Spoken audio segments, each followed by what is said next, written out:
Good evening, ladies and gentlemen, and welcome back again. Another weekend to another session of Speak Your Mind. So tonight, as usual, like any other weekend, we hope to have a stimulating conversation about issues that are hampering you, that are bothering you in the community, that you feel sometimes is holding you back. So tonight is not going to be any exception. Of course, the phone line is going to be wide open later on in the show, so you can call in and tell us what's on your mind, since the show is called Speak Your Mind. In the first 15 minutes, I'm going to do what I call a brain teaser.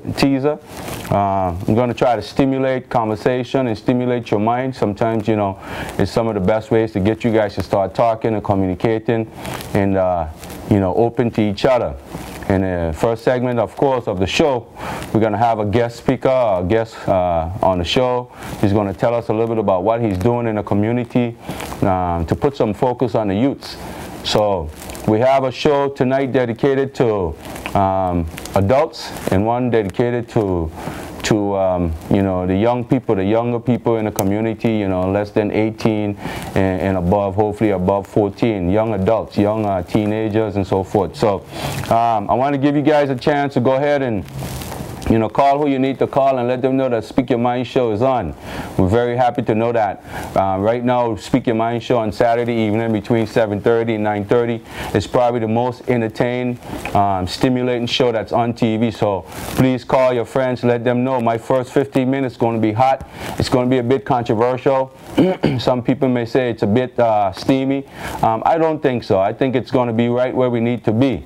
I'm going to open up this show with one thing, and I'm going to talk about migration and immigration, and you know, I'm going to be addressing some concerns, you know, giving you guys, just sharing with you some of the conversation I've been having for the past week with folks from the BVI, folks from around the Caribbean.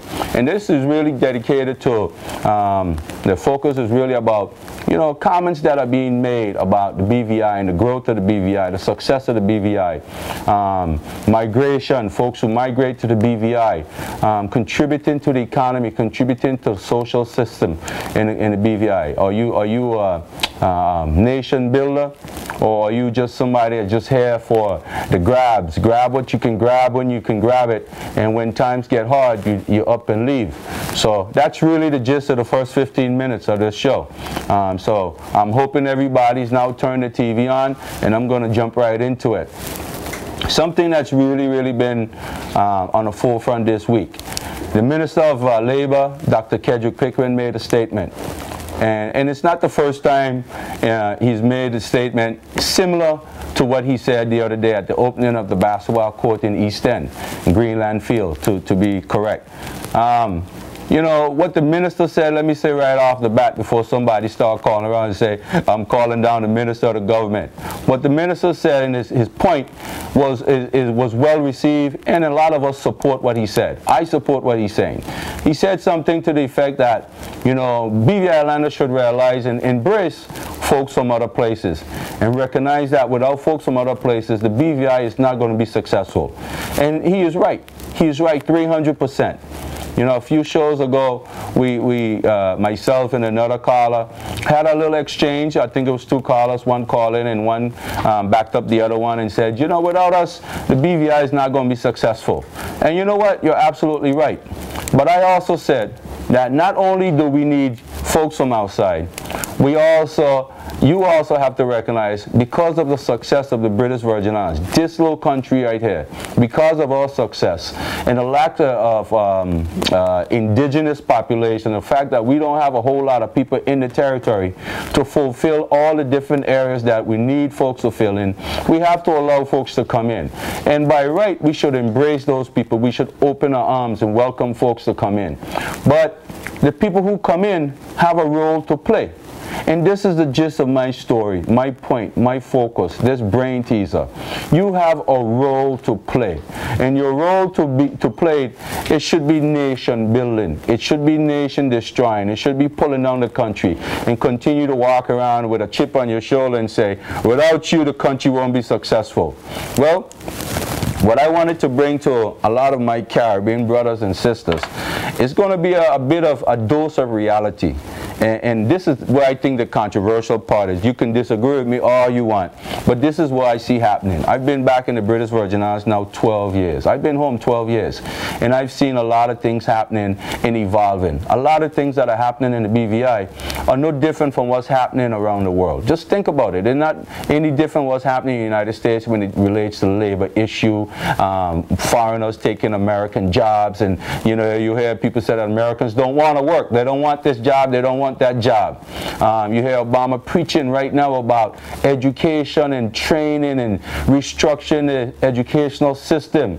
We have a new system, we have a new government in place, and immediately we saw a Minister of Education here start focusing on areas where he can start strengthening those part of the economy. You know, we have the book, whether you like it or not. That book is a brilliant idea. The Minister for Education did a wonderful thing by trying to put that out there. So we as a nation, BVI Islanders, have to build. We have to rebuild this country, because as our local population grow, as the interest of what's driving the economy is in front of the youths, more and more people will take those things on. They will take those jobs on. So quite naturally, if you don't train them, you don't educate them, you don't introduce the ideas to them, they won't have the interest. But as you start to do that, then they'll have more and more BVI Islanders who are now going to want to take up their rightful place. But it's not to say that you don't want to embrace and continue to embrace others from around the world to come in and help us build this nation.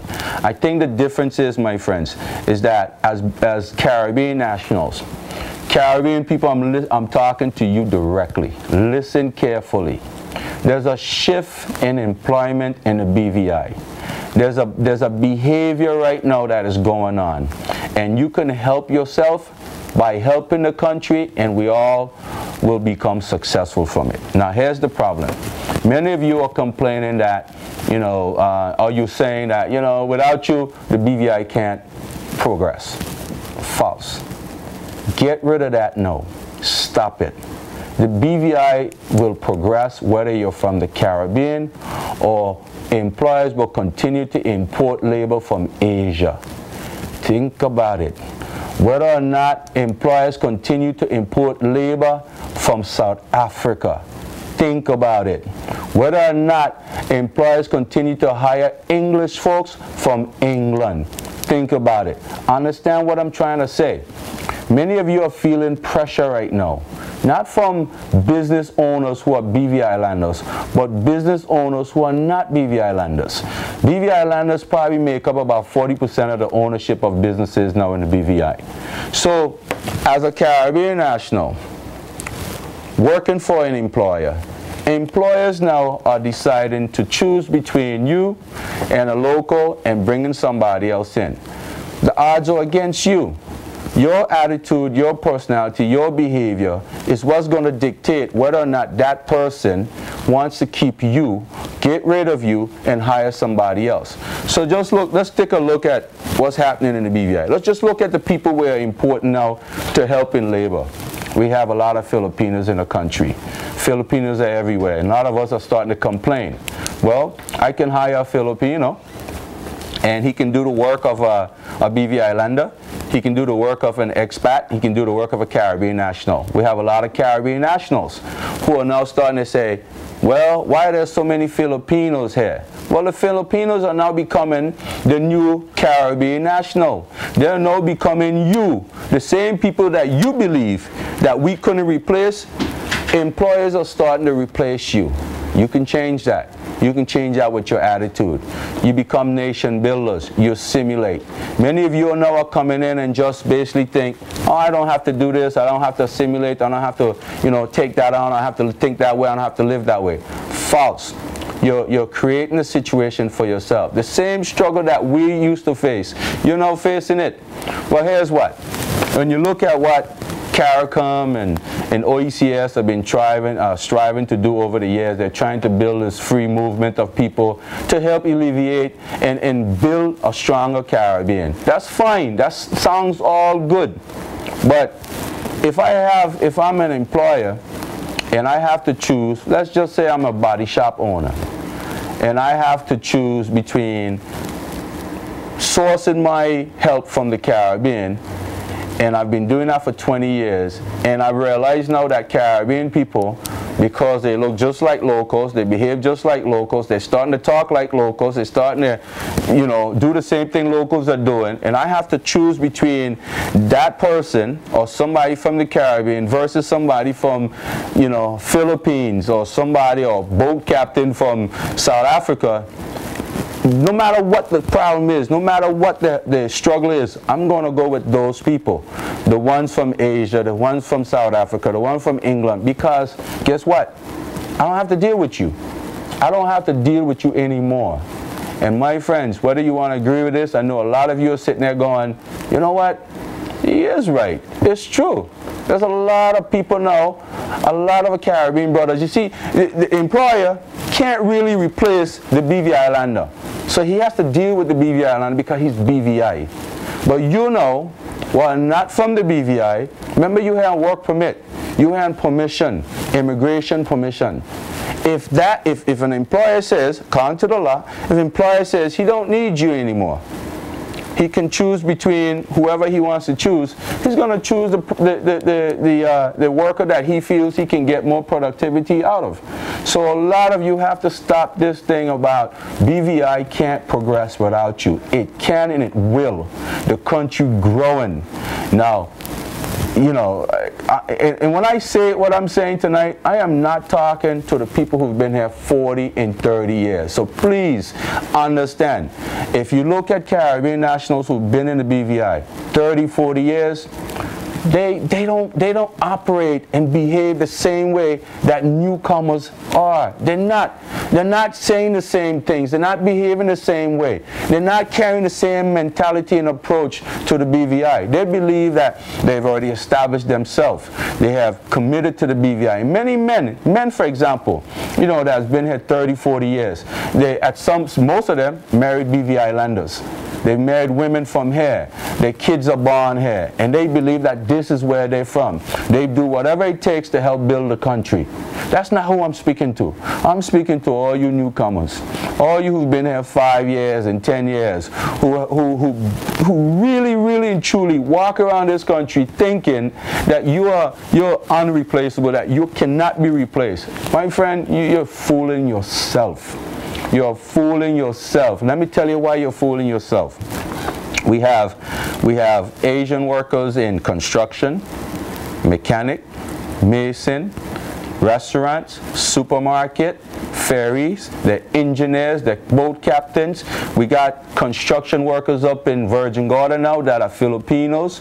So I mean, it's a crowd. We got Asian workers who are doing our nails, who are doing our hair. They feeding us. They giving us food to eat. They delivering our food. Well, guess what, my friend? Think about it. All of those jobs, before 5 years ago, before all these Filipinos were in this country, before all the South African boat captains were in this country, the sources of all labor was Caribbean nationals. They were people like you and I.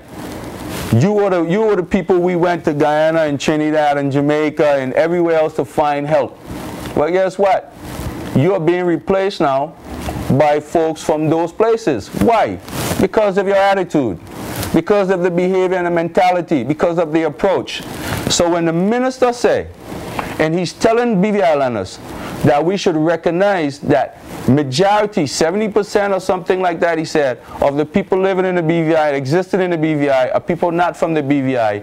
That's not something for you to run around and say, well, hear what the minister say? I guess the minister is trying to say that BVI Islanders, keep your mouth shut and just deal with it. No, my friend. That's not the way it is. If you're not from the BVI, you can be replaced. And that's what's happening. Look at the boating business in this country. For years now, No BV Islander don't own any dive shop. I don't remember any that's owned by a BV Islander. If there is, somebody please correct me. And look at most of the people who are in the dive business. They're all white. Look at most of the charter companies. I had guys at the moorings just this week complaining. Moorings and sending people home. And guess who's replacing them? South Africans. Look, go to Village Key and look at every single boat at Village Key. And ask yourself, is there any BV Islanders or any locals or blacks working in that business the way you see the import help is? Now, there was an article I remember last year, to their own defense. They said that there's not enough local interest. There's not enough of us who are getting into the boat business. I disagree. I think if we really and truly wanted to find proper help, there's a lot of sailors in Antigua. There's a lot of black sailors in St. Kitts. There's a lot of black sailors in Barbados. There's black sailors all over. So the people, my point again, the people who are sourcing the help, if they're truly trying to source help from the Caribbean, they can find it. But that's not their aim. And what I'm saying to you now is that you have to now realize that you got to do whatever it takes to protect the BVI. You got to become a BV Islander. There's too many of you in this country now who are, again, not assimilating. You're not conforming. You're not protecting. You're not bigging up and protecting the country. Every time I sit down and I talk to somebody from outside, and just look at the habits, look at what you're doing, and nobody's saying anything about you not holding on to your culture. There's a difference in somebody trying to hold on to the culture and still protect, assimilate, and be a part of the one that you're living and existing in. You understand what I'm saying? There's a totally different approach. I can be who I am all day long. Ain't nobody could take that away from me. But if I get up and I move to Russia tomorrow, I am a Russian. I become a Russian. I do what the Russians do. I speak the language. I support the country because I am taken away from the country. So when you take away, you don't go in with the attitude that without me, Russia can't survive. No, that is the wrong approach. So all I'm saying to my brothers and sisters from the Caribbean again and again and again, this is all I'm saying. There's a trend in the BVI. It has started a few years ago, and it's getting worse. And the only way that you can help yourself is if you change your attitude, change your mindset. Become, part of the BVI. Stop having this wall that I am from Uganda and this is how I do it in Uganda. And guess what? You're not in Uganda. There's a reason why you're not in Uganda. I'm using Uganda as an example because if I say someplace else, those people might think I'm trying to pull down that country. That's not what I'm saying. No, wherever you're from, that's great. You maintain your culture, you maintain your language, but you're in a different country. When you're in a different country, you big up the country, you lift it up, you don't pull it down. And people are doing that every day. And I'm talking again and again and again to the newcomers. We're not talking about people who have been here 30 and 40 years. Just to test what I'm saying, look around the BVI. Look at the mixture of people who own properties, apartments, businesses. There's a 50-50, I think, in some of that. I'm talking about people 30, 40 years ago. You got a mixture of BV Islanders, you got a mixture of foreigners. Foreigners meaning Caribbean nationals. And many of them, you wouldn't even know that they weren't from the BVI if you didn't talk to them.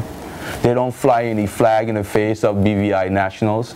They don't they don't blast their culture and their music and so forth in front of BVI nationals or in front of the country. And there's nothing wrong with you flying your flag. If you're going to fly your flag because you're from Grenada, fly a BVI flag next to it because you're patriotic to the country. Show your solidarity, show your support for the country. If you're working in a restaurant, and you're dealing with tourists that are coming in the country on a daily basis. Know something about the country.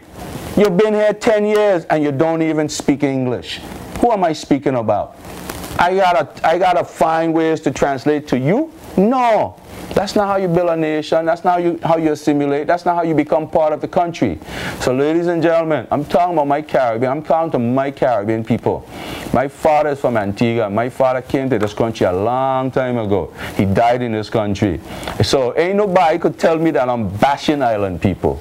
That's not what I'm doing. What I'm saying to you, when my father came, he did whatever he could do to be a part of the BVI. Wherever he could do it, he did it.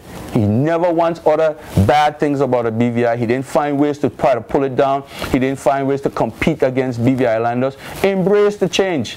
That's why you came here. You came here to help yourself. So when I made a statement a few weeks ago to the gentleman, I think he works at the Moorings because many of the guys highlight that fact now. When I said we all have a part to play, we do. When you come and you're allowed to come, you have to get immigration, you have to get labor time. That's saying that there's something here that we need you to do. At the same time, it's also saying that you're able to help yourself. You're able to help your family. You're able to help your relatives, whoever. You're even helping your own country, because many of you take it for granted, but many of the Caribbean countries, when you send money home, they use that money as part of their GDP. They do. They tax some of that money.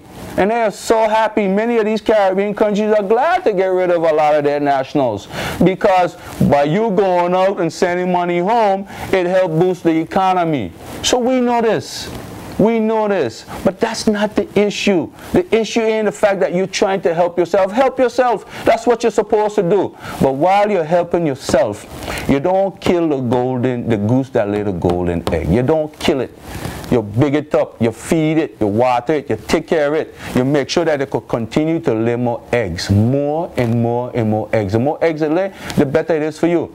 But the attitude, I'm telling you, look at it. Just look for yourself. Don't take my word for it. The attitude that some of you are displaying is hurting the country, is hurting the economy, is pulling us back, and you ain't benefiting, because guess what?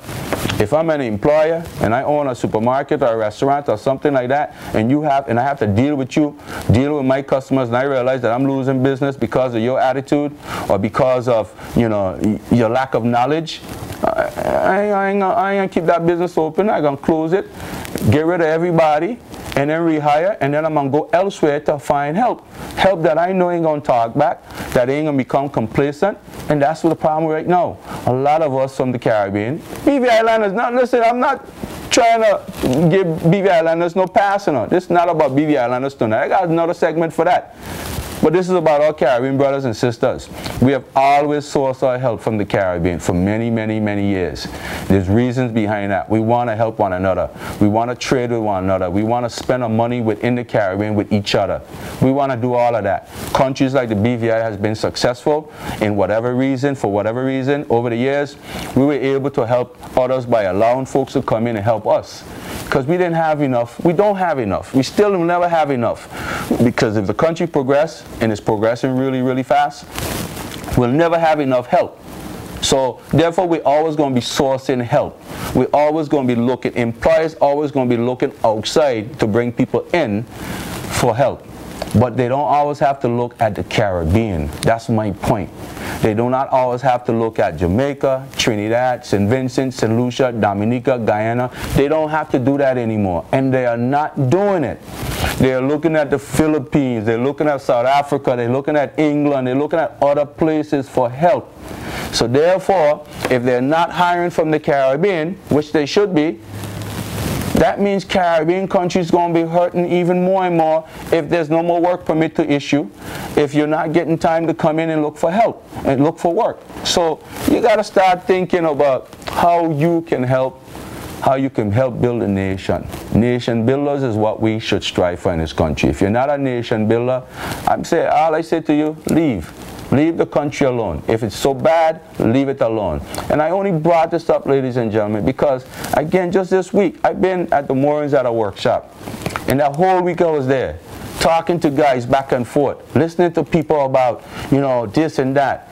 And you know what I got from that? I got from that is that we have nation builders and we have people who are just nation destroyers. We don't need no nation destroyers in this country. We need nation builders. So if you're not here to help yourself and help the country at the same time, then just leave it. Because trust me, you will be replaced. So that's all I have to say for tonight on that. Feel free to call. Tell me what you have to say. I am not here to try to, dismiss your opinion or how you feel about things, but I had to put that out there. So, ladies and gentlemen, we're going to take a break. When we come back from the break, we got exciting. We're going to have a little conversation with a gentleman by the name of Henderson Titley. I think some of you guys know him. He just started a new program. It's a youth focus program. So when we come back, we'll have a little discussion with Mr. Titley, and then after we get rid of him, then we're going to open up the lines to you guys to basically, some of you to basically just, trash talk me or support what I've said, or basically just tell me what else is on your mind. If anything else is bothering you in the BVI, there's a few things right now on the menu. I said menu because that's what it is. There's a few things out there of concern. If you want to put that out there, feel free to do that. That's not a problem. That's what the show is about.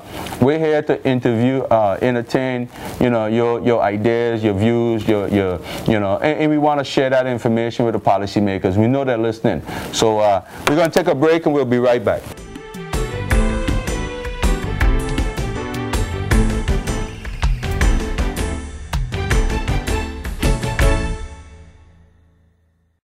Yo, you ain't checking for me no more, man. What going on? Girl, you're right, man. Things rough right now and ain't getting no better. I gotta cut back how things so expensive. Wait, you ain't hear Digicel giving away some serious credit? With Digicel, when you top up by $15, you will get $100 free credit. I mean, that's 100 anytime Digicel minutes, free chat all weekend long to your Digicel friends, and unlimited text to any network. Wow! Now with Digicel, I can save and we can party some more. Party Rock is in the house tonight. Your credit lasts longer with Digicel. Now that's something worth partying about.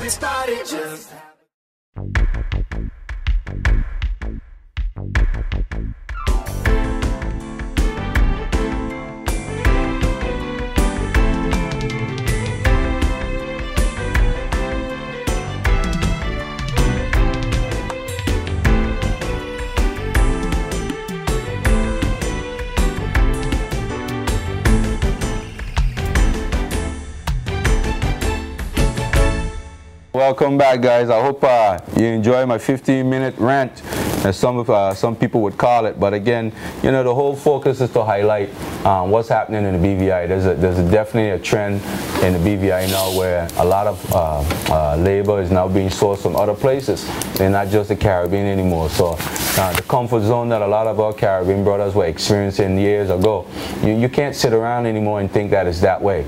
You can't sit around and walk around and say, well, the BVI can't do without you or your kind. That's not true anymore.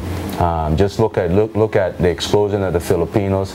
Look at the explosion now in the South Africans in the charter business. I mean, just take a look. So I mean, what we need is strong legislation in place to ensure that many of these employers are focusing and doing what some people call corporate responsibility. There should be some kind of expectation that every year at least 3 or 4 people who are willing, whether they're BVI landlords or whether they're transplant, whether they're migrants, whoever, people who have a real interest in helping the BVI to grow, that these people are given opportunities to learn the trades so they could be a part of the economy, the growing economy. So without any further ado, again, I have Mr. Henderson, Mr. Tittle. He's going to give us the intro on why he's here. He just started a new show on JTV. It's being taped every Wednesday, and then it's going to be rebroadcast on Thursday. And this is something that's going to be focused on the youth. I'm going to let him tell you more about it. But it's a youth program. We had the other program on TV, Let's Talk About Sex. That program was really good for a lot of our young people. So if you're sitting around the TV screen, we want the young people to call us. We're going to throw some things out there. The phone lines are not open yet. We want to do a 5-minute intro, and then we're going to open up the phones for young people that want to have a little dialogue. If you got some questions that are hampering you, call us. So without any further ado, Mr. Tittle. Thank you, Sam. All right. Well, welcome. It's a pleasure. I thank you for the opportunity. Yes. And I want to say to our viewing audience, good evening. And I'm glad that you've taken the time out in your busy schedule to look at Speak Out or Speak Your Mind. Speak Your Mind. Speak Your Mind. Speak Your Mind. Well, I'm glad to be a part of the JTV family. Yeah. Like you mentioned before, our youth program, which is called Reaching Out. Reaching Out. And we all need to lend a helping hand. And I heard your little ranting, you call it ranting, I heard that. And I hear you, I hear you. Our attitude determines our altitude. Yeah. And we need to have a good attitude when it comes to dealing with the issues, because like you said, it's not like it used to be. But there's a lot of stuff that's happening in the BVI. And I will say, for me, when I leave the BVI, I don't want it to be said how much money I make. I don't want it to be said the biggest house on the hill, the finest car. That's not what I want it to be said about me when I leave the BVI, when that time comes. Where you from, first of all? I'm originally from St. Vincent. Okay, and with your permission, I would like you to allow me to say Happy Independence. Happy Independence to all the Vincentians. Yes. Happy Independence. Thank you for that permission. Yes.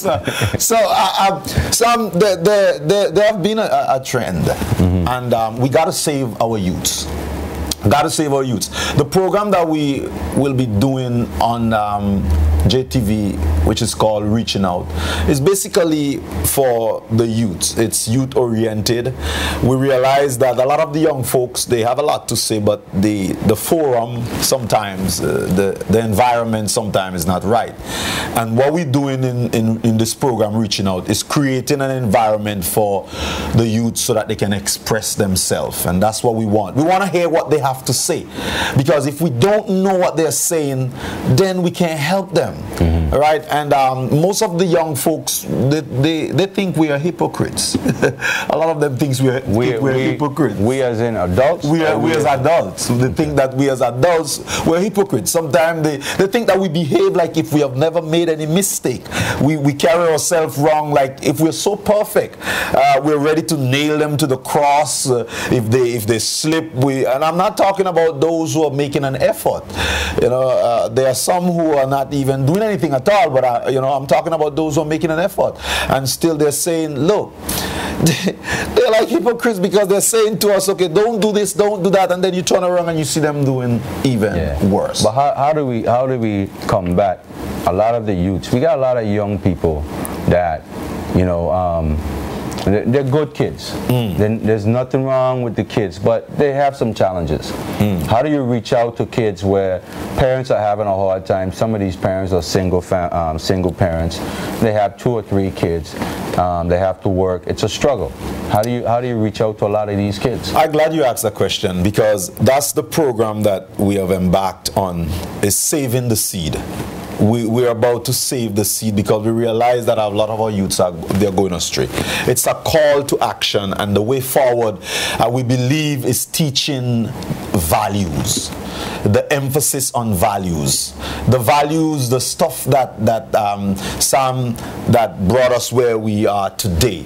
And this country is a very blessed country. We're wealthy. We've become, rich, so to speak. God have blessed us. Let me interrupt you for a minute. Some of the values that we grew up on, and it was hard back in the days. I mean, growing up, some of those core values was when a neighbor was able to talk to you, and sometimes some of us got a little beaten. Right. Today we can't beat nobody. And the law itself doesn't even permit us to really discipline some of our kids. So how do you reintroduce the value?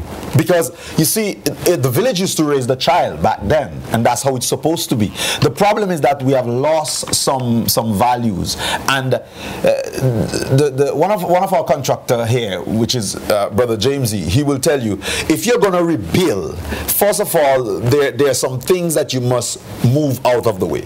If there's an existing building and you're about to reconstruct reconstruct that building, some of the time it is necessary that you actually tear that building down in order to reconstruct. So before we start to teach the core values, there are some areas that need to be rebuilt. Our moral and our spiritual awareness need to be rebuilt. For example, the spiritual awareness. Long ago, Sam, if you pass by the church and there's a funeral going on, you will turn your music down and you will pass. Now, you have young men, young girls, and they're passing and their music, they're up. No respect when it comes to God. Look at the way we're carrying ourselves. Look at the way we're carrying ourselves, the way we dress, the moral values. It seems like we have to show half of ourselves in order for people to love us. I mean, come on. You don't have to expose all yourself in order for someone to fall in love with you. It tells me that our self-esteem somewhere along the line have been destroyed. So we need to rebuild self-esteem in our children. Now, you cannot build self-esteem in your child if you're saying to your child, you're stupid, you're ugly, look you like your father. You can't afford to do that to your children, because what you're doing, you're actually killing their self-worth, because they're going around and they're hearing what you're saying. They're hearing you saying, I'm no good. And words are powerful. Life and death is in the power of the tongue. And sometimes when we say things to our children, and I'm saying to the parents, sometimes when you talk to your children, you got to be careful what you're saying to your children, because those words years after, some I'm remembering things that my grandma said to me up to today. Especially depends on the situation that I'm in. Words, sometimes it stays with you forever. And saying stuff like, you're ugly, you will never amount to anything, will not help to build our children self-worth and their self-esteem. Let me ask you this. One of the things that was really instrumental in the early days in building core value was the church. I mean, everybody went to church, even if you didn't like it. As a kid, my mom used to, put bell-bottom pants on us and send us up the road. Half the time we skipped the church anyway, but she knew. And that made it much harder not to go to church the next time. It doesn't seem like there's a whole lot of that anymore. Because the support system, and that's one of the other things that we need to rebuild. Our support system is out the door. You mentioned before where there wasn't any cell phone back then, Sam. But if I do something down the road, right? By the time I get home, for some reason, my grandma is there waiting for me. The message already reached to my grandma, because I was not only Lita Ford grandson, but I become Makume also grandson. But nowadays, the adults, a lot of them, they will say, well, that's not my child. I can't deal with, that's not my child. And they want nothing. So the support system, we need to rebuild a support system where that child become yours, where you will look out for that child. And we turn a blind eye, or we turn like the priest or the Levite. We turn our head the other way. While our children are dying. Yes, it might not be your biological son or your biological daughter, but that child belongs to someone. And the life you save today, you never know. All right, let me ask you this. Might be your very life. Let me ask you this. Ladies and gentlemen, real quick, we're going to open up the phone line. The phone lines are open. The number should be appearing on the screen in about 10 seconds. Go ahead and give us a call if you want to get in on this conversation. We got about 20 minutes left. If you guys have some youths that want to maybe ask some questions, look for a little guidance, or even parents. Sometimes, we hesitate to ask for a little guidance. Sometimes it's just a matter of a little bit of advice. While we wait for you to call in and weigh in on this conversation, I got a text. I want to put this text here. It said, basically in a nutshell, it said there are people who can talk about problems, look at problems. They know that problems exist, but however, recognizing the problem, there are those that can't expose and those that can't solve the problem. Where's the support? I mean, obviously you're trying to do something now through JTV. You're trying to reach out. Again, we had the other program. I haven't seen it in a while. Let's talk about sex. A lot of youths were on that program, especially a lot of young ladies were able to reach out and talk about things that were bothering them in the neighborhood. But where do kids now go to get the type of support they need. Let's get this call real quick and then we'll get to that. You want to speak your mind? Go ahead, please. Good night. Good night to both gentlemen on the program. Good night to you. Talk to us. First, I want to say, my brother saying, we lose all our moral in the community. See, nowadays days, you have to remember children making children. And everybody nowadays days, especially young parents, they own the kids about their own. You know what I mean? It's hard for you to give them to like someone else's child than their own. And you see, like 10, 20 years ago, you know what I mean? As you say, the community used to raise children. But nowadays, it's because so many young people haven't been making children. It's hard because all they see is nice life. You know, it may not be local, but when they turn on the TV and they see all those things, you know what I mean? And the parents working so hard, so the parents is not around to really give them that kind of teaching as they would have get before. And even though still the parents do it sometimes, but still those young people is different now, different times. If you have to go to the scripture, the Bible tells us children are making children. So you have to know now there is a lot of changes come. It's like a TV. You have this, talk about building and you have to start over. It's just like a TV. Like, you have this big public TV. Nowadays you have this flat TV. But that's the things have changed, and it's not going to be easy to get that comeback, which that used to be the best way. When as a boy, when I walked down the road, if I go to school and anybody in the community see me, there's lips I get, and I could never go home and tell my mother or my father where I got lips up. But nowadays days, you can't pick someone's child. You can't even talk to them a certain how, even though you're trying your best. As you say, I like your idea, I like what you're saying, but you will take a lot. I'm not saying don't try, but it will take a lot, my brother. Because the simple fact that I can't talk to my neighbor child anymore, unless they look old because the neighbor feels his child or she child is better than mine. That is the problem. Yeah. And how are we going to solve that problem? You see, the problem is, here's where the problem lies. We cannot talk to our neighbor child as much. Don't care whether we have a good point. If you come home, if you go home and you say, "What I saw your daughter, I found down the road and I didn't like what I seen," what they was doing? They won't even try to make sense of what you're saying. Get some light or go down the road and ask someone, or ask your child. The time your child come home and say, "Well, he need you down here and tell me, okay, we'll do what for you again." That's it. Yeah. Well, thank you. All right. Thank you so much. Yes. That's one thing. I will call back at a different time. No problem. I talk about the immigration. All right. On what you were saying just now, but I feel I should make the point because. Well, I want you to call back, but I want to give him a chance to answer this question and the text, but call us back, though. Okay, then. All right, just give us a few minutes to answer, and hopefully get somebody else in there. Sam, so, I totally agree with the caller.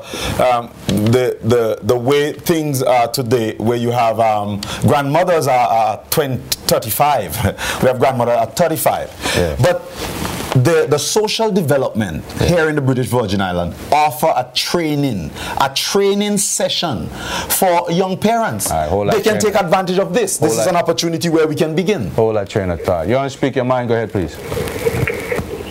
Hello. Hi. Talk to us. Yeah, that's the idea. I have a good point, but to make a long story short, the generation gap change. 20 years. Yeah, every 20 years a different generation. A 20-year generational gap. You're absolutely right. 20 years, yeah. When you're 60, that you have grandchildren, your children are 20, so the generation gap change. But Carla, let me ask you this. And you're the right man. I want to ask this. Yeah. Have you noticed that the 20-year gap that you're talking about is when the BVI was transitioning, where we had a lot of new people coming in the country, and they weren't necessarily family-oriented people. They were single persons. It was just about jobs and growth. And in the meantime, all local people also got so caught up in the money-grabbing behavior. We got caught up in the wealth-building behavior. Instead of bringing along our kids with us, we ran to become successful, but in the interim, we spoil our kids with, vanity. We spoil them with whatever was available then, the computer or whatever it was. You see that same trend going on now? Well, in one sense, we never had all of this luxury what happened now when you're growing up. That's number one. Number two, the people used to live different.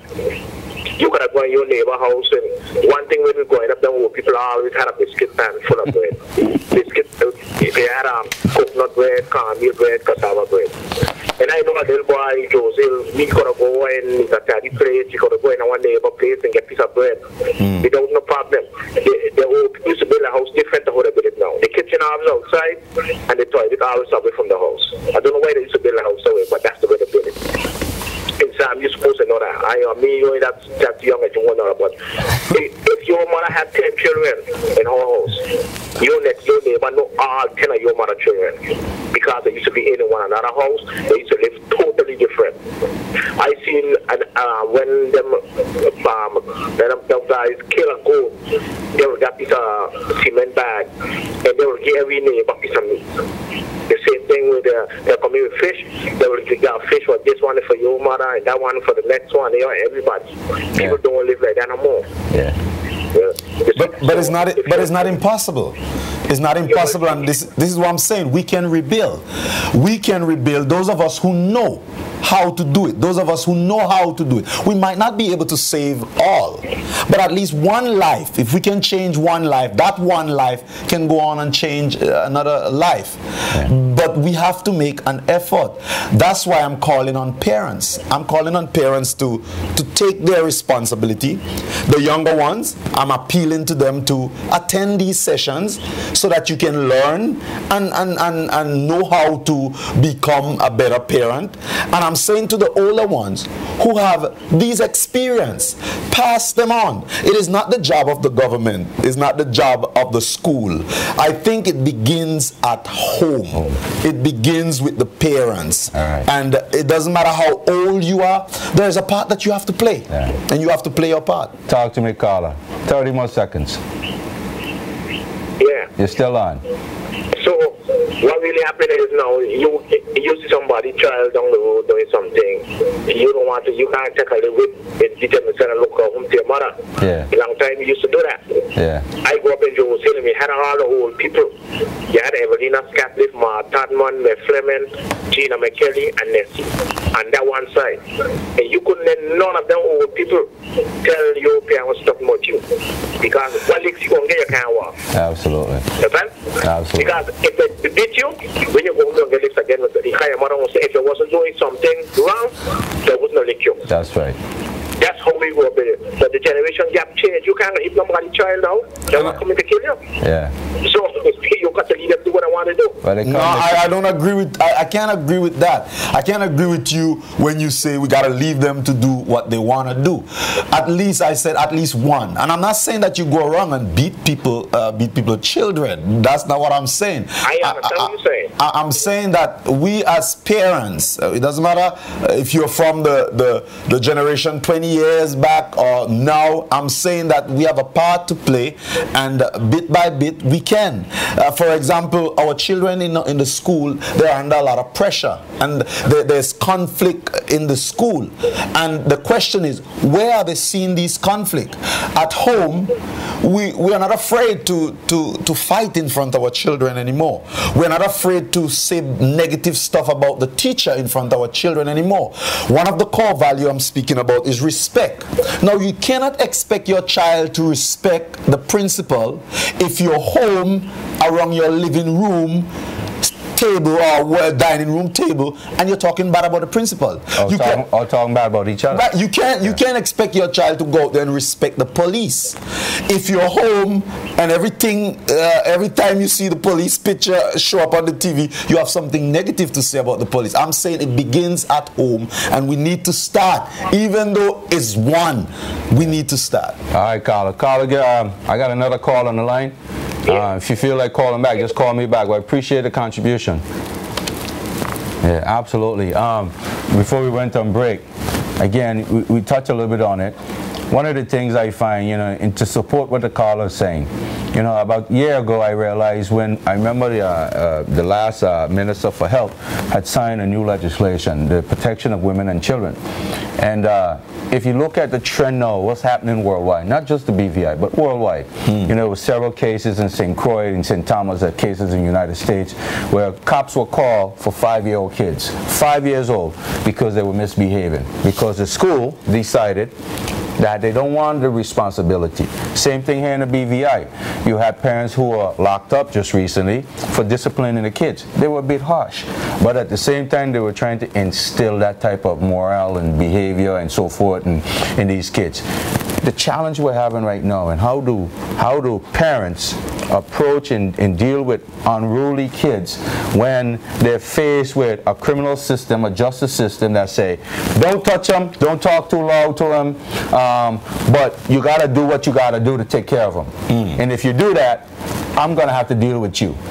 How do parents balance that? I am not saying that it's a easy thing to do because yes, the generation have changed, and I have my own challenges. I have a 15-year-old, and the questions and stuff like that she will ask me, I will have to find a way to answer her. I'm saying that first, parents, we must begin by trying to establish a relationship with our children. Try to establish a relationship with your child. Get to know your child. Get to know your child's strength. Get to know your child's weaknesses. So then you're better able to communicate to that child. I'm not talking about being your child's best friend, because a lot of parents want to be their children's best friend. Don't try to be their best friend. In other words, don't try to be their buddy.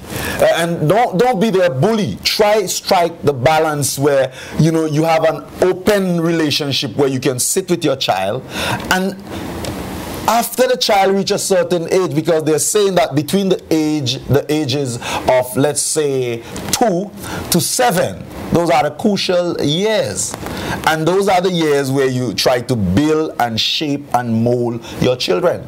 And if you lose those years, then after the child hit 15, they are now solid and hard, and you have to try and change your method. Definitely. Because now it's different. All right, let's touch. We want to touch a couple of these texts real quick, just so we know what people are saying. The people are saying that the bottom line is many of our families have stepped away from God. God seems to be a center point. This one, moral or spiritual moral awareness. That's right. This one also said that what happened to a father when he chooses mistress over his own son. Apparently, like you said, there's conflict in the homes. So the root of the situation is that there's so much going on around a child. But last but not least, I want you to touch on this before we take a break, and then I can finally kick you out of here. You're gonna kick me? Appreciate that. I can take a kick. I just want to touch. I want you to touch a little bit on, we have had accidents in situation with the scooters, right? It's been going on now. We're getting a large number of our young people that are getting hurt. Some are dying. Politicians are trying their best to address the situation. The parents are trying their best to talk to their kids and manage their kids.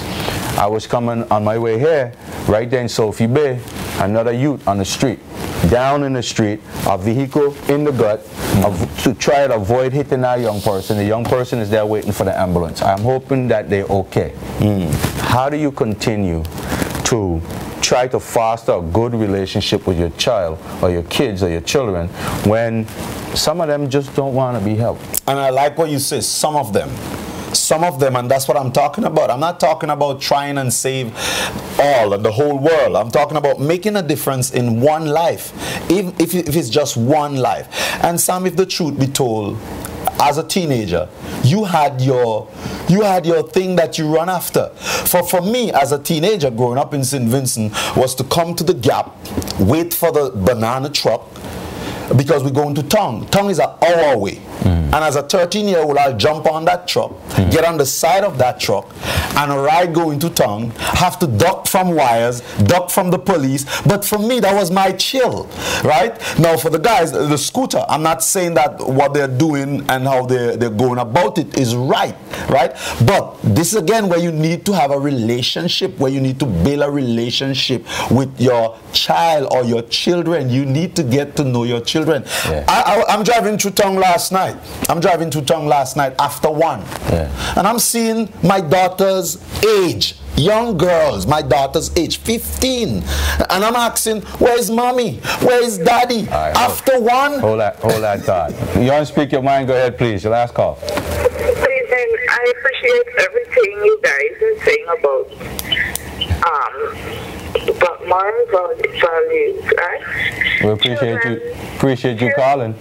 Yes, children should be, they say it's from the womb to the tomb. When you mold a child, it's from the womb to the tomb. And if you're a parent and you're pregnant and you don't start molding that child from birth, that's right, then it will become difficult for you along the way as the child matures. It is your responsibility, both parents, to mold that child from birth. Absolutely. Thank you. Well, thank you so much. And that's so true. Yeah. Because if you don't take the time out, and Sam, I'm convinced that a lot of fathers, a lot of mothers, a lot of them are baby makers. Yeah. A lot of fathers, they are sperm donors, and they're not taking up their responsibility. And we believe that part of the solution is teaching values. For example, the child is what, 1.5 years old, and they want something, and they're crying for it. And you give it to them. You just give it to them. All right. And the moment they get it, they stop. Well, what are you saying to that child? Whenever you need anything, all you got to do is throw a tantrum. Just cry, yeah. Well, we're gonna wrap it up there. Mr. Henderson, ladies and gentlemen, I'm going to say that the shows every Wednesday. It's pre-recorded, and then it's aired Thursdays. Thursday repeat, and then on Saturdays you can see that 2 o'clock. Now, how give the folks a gist of how the program is organized? Do you call people in? Young people come in? Is it a forum, a sit-around table forum? What exactly is it? So people know how their kids can get involved. Well, we have a team of hosts for the show. We have a group of young folks that we're working with, and they decide, okay, this is the topic we wanna talk about this. Okay. For example, fathers. A young girl, we want to talk about fathers, and we're seeing, is it difficult to raise girl children today? And this is a question. Why fathers treat the boys different than these are questions that the youths will ask. And it's a group you're working with. It's a group of young folks, and also partnering with the social development.